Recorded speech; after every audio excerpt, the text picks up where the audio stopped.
Shalom sahabat John Pregador. Senang sekali bisa bertemu kembali dengan sahabat di channel ini. Terima kasih sahabat sudah mendukung channel ini sampai hari ini. Saya berdoa kepada Tuhan, kiranya Tuhanlah yang membalas dan memberkati kita semua. Pada kesempatan kali ini kita akan dilayani oleh seseorang yang tentu pasti akan memberkati kita. Oleh sebab itu, mari kita dengarkan baik-baik pesan yang akan dibagikan. Bila perlu kita catat dan kita bagikan kepada orang-orang yang kita kasihi, sehingga mereka juga mendapat berkat seperti kita.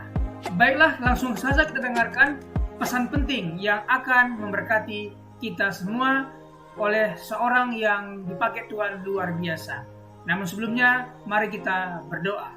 Tuhan, terima kasih buat kesempatan kali ini kami akan mendengarkan sesuatu pesan yang sangat penting yang tentu pasti akan memberkati kami. Berkatilah hambamu ini, anakmu ini, sehingga boleh menyampaikan isi hatimu dengan baik, dan berkati pendengar setia John Pregador. Terima kasih Tuhan, kami siap mendengarkan pesan penting ini. Demi nama Yesus. Amin.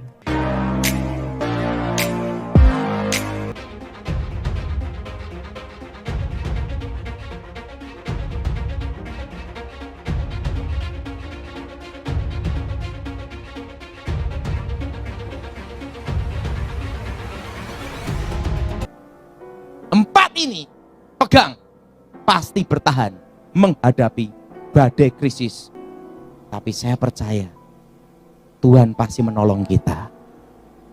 Tapi ingat, ini satu apa saudara? Pegang apa? Harus apa? Hak milik. Malah dia ngomong, kalau tidak perlu sekali, jangan apartemen, tapi tanah milik itu tidak bisa diganggu gugat. Hanya PBB-nya yang bayar terus. Betul? Kedua, saudara, emas. Tapi dia nyarankan simpen perak sebanyak-banyaknya. Alasannya apa? Pasti akan naik kembali ke posisi. Karena emas dan perak itu satu tambang. Yang ketiga, ingat, pegang uang jelas, secukupnya aja engkau pegang uang. Nah, saya tanya sama papa saya, Papa sudah melewati dalam hidup ini tentang banyak hal. Ayah saya tuh umurnya hampir 70. Dia ngomong pesan gini, Daud, ingat pesan papa. Kita kulit kuning. Maksud papa? Jangan ikut politik. Kulit kuning taunya dagang aja. Mau tadi pendeta wae. Kalau dagang aja. Ikut politik itu bahaya. Papa sudah mengalami kerusuhan anti Cina. G30S PKI. Kerusuhan 98. Itu pelajaran yang paling mahal. Sekali salah kamu ngomong,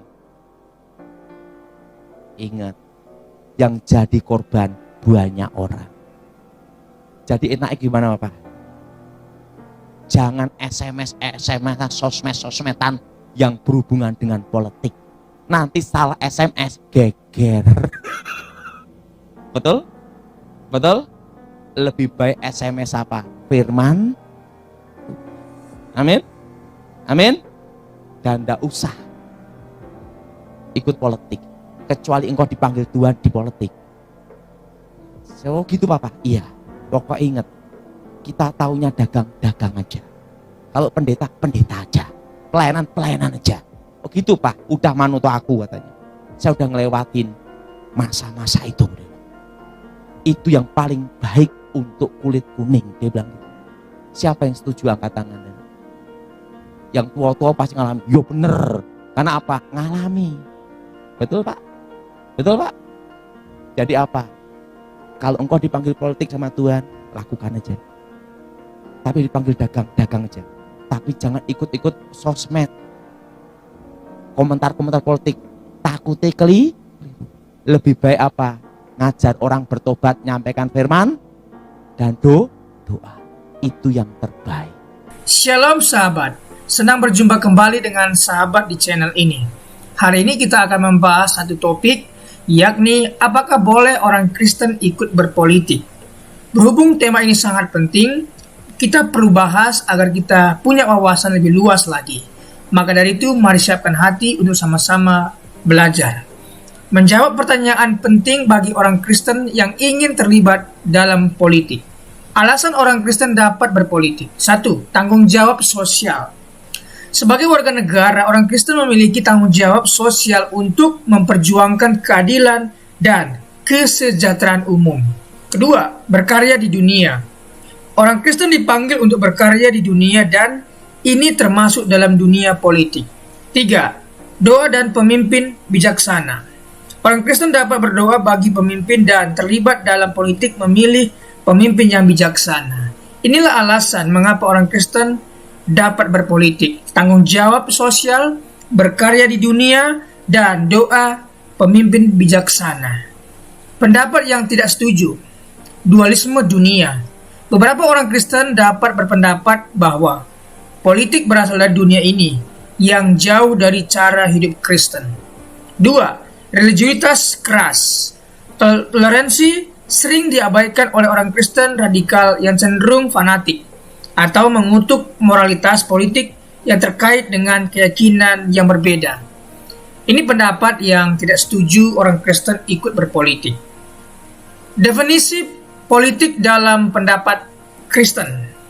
Politik dalam pandangan Kristen adalah cara seorang warga negara mengambil bagian dalam pengambilan keputusan dan pelaksanaan kebijakan dalam masyarakat. Politik harus dilaksanakan dengan moralitas dan kebenaran dengan tujuan keselamatan, keadilan, dan perdamaian. Inilah definisi politik dalam pandangan Kristen. Cara seorang warga negara mengambil bagian dalam pengambilan keputusan, pelaksanaan kebijaksanaan dalam masyarakat. Politik harus dilaksanakan dengan moralitas dan kebenaran dengan tujuan keselamatan, keadilan, dan perdamaian. Etika berpolitik bagi orang Kristen. 1. Keseimbangan.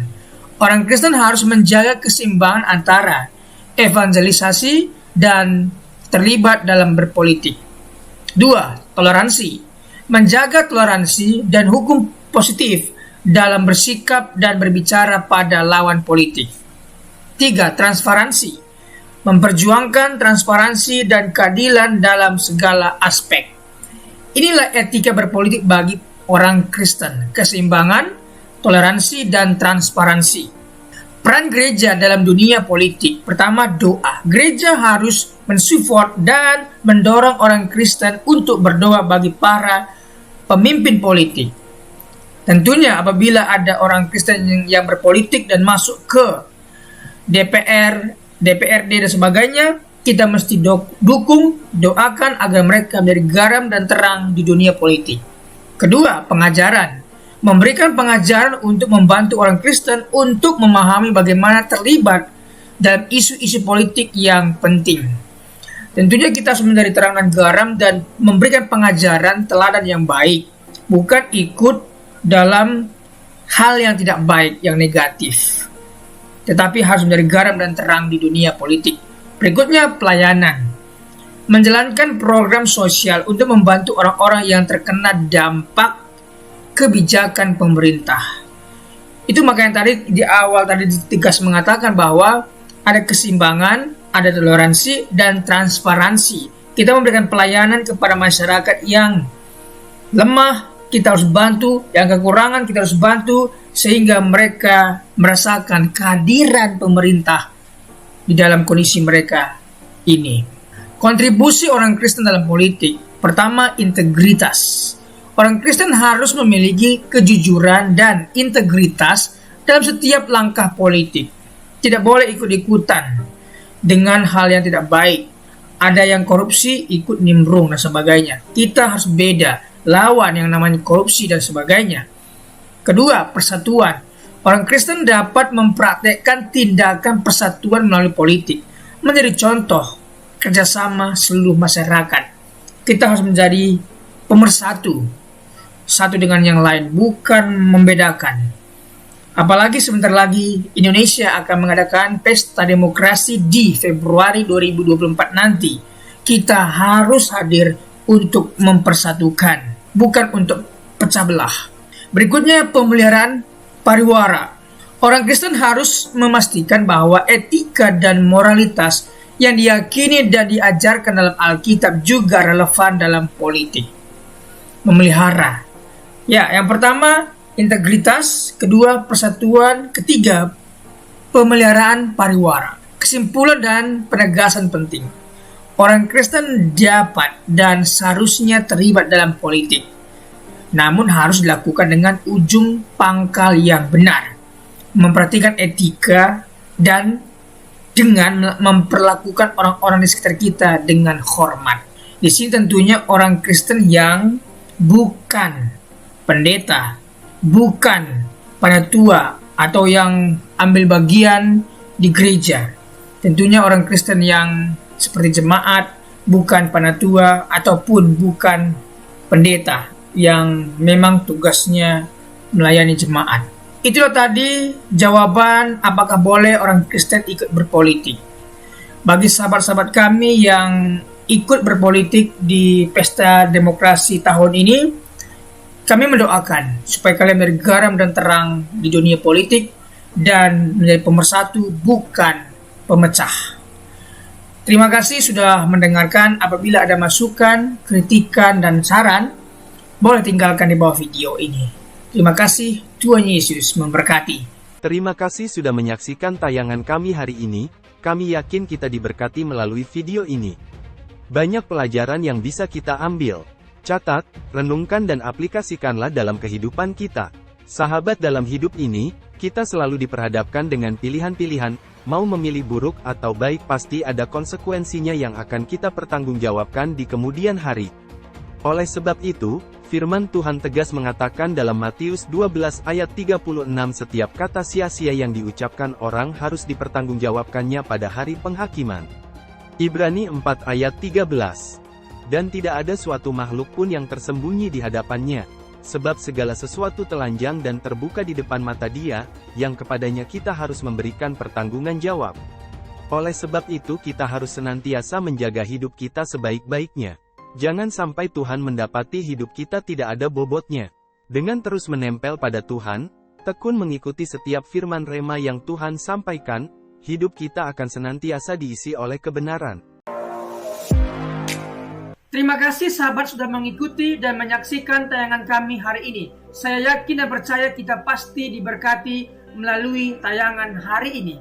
Sahabat, bila diberkati dengan tayangan kami, marilah kita dengan murah hati share video ini kepada teman-teman kita yang lain, agar mereka juga tidak kehilangan informasi dan mereka juga diberkati. Diberkati untuk memberkati.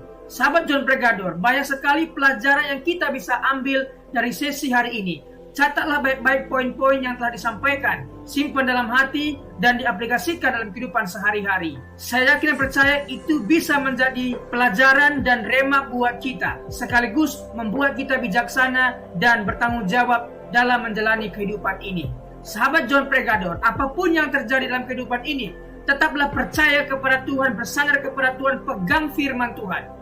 Karena firman Tuhan adalah pedoman hidup kita, yang menuntun kita kepada jalan yang benar, yang membawa kita kepada keselamatan yang kekal. Jadi sahabat, mari kita mempergunakan waktu ini sebaik-baiknya. Selama hidup, selama masih diberikan kesempatan untuk berkarya, mari kita beri yang terbaik kepada Tuhan. Sahabat, apabila engkau dalam kesusahan, ingatlah firman ini. Marilah kepadaku semua yang letih lesu dan berbeban berat, aku akan memberikan kelegaan kepadamu. Pikulah kuk yang kupasang dan belajarlah kepadaku, karena aku lemah lembut dan rendah hati, dan jiwamu akan mendapatkan ketenangan. Diberkati orang yang mengandalkan Tuhan, yang menaruh harapannya kepada Tuhan.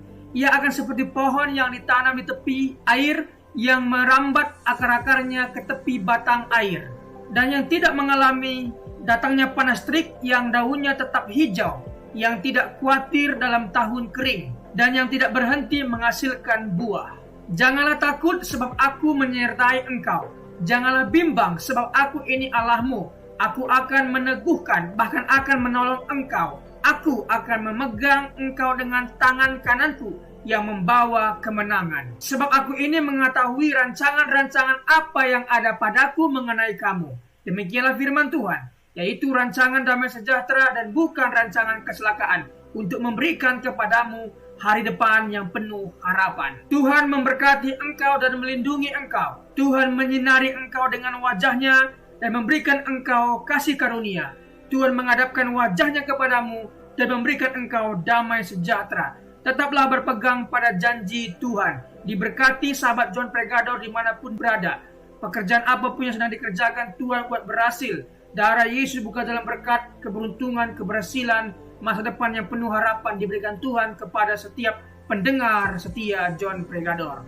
Terima kasih, Tuhan Yesus memberkati. Mari kita berdoa. Tuhan Yesus, terima kasih buat hari ini. Kami percaya setiap hari adalah hari yang baik Engkau berikan kepada kami. Dan hari ini pun kami merasakan kebaikan Tuhan dan tidak ada alasan kami untuk tidak mengucap syukur. Terima kasih sepanjang hari yang Tuhan berkati. Terima kasih renungan kabar baik yang sudah kami dengar hari ini. Diberkatilah kiranya semua pendengar setia John Pregador. Dibukakan jalan berkat, jalan keberuntungan, keberhasilan mereka. Pekerjaan mereka berhasil dan beruntung. Keluarga mereka diberkati oleh Tuhan. Terima kasih Tuhan Yesus. Pertemukan kami di hari-hari berikutnya dengan keadaan sehat dan baik, diberkati oleh Tuhan Yesus. Terima kasih buat pembicara narasumber hari ini. Diberkati pekerjaan, usaha, bisnis apapun yang mereka kerjakan. Tuhan buat berhasil dan beruntung. Terima kasih Tuhan Yesus. Demi nama Tuhan Yesus kami berdoa dan mengucap syukur. Haleluya. Amin.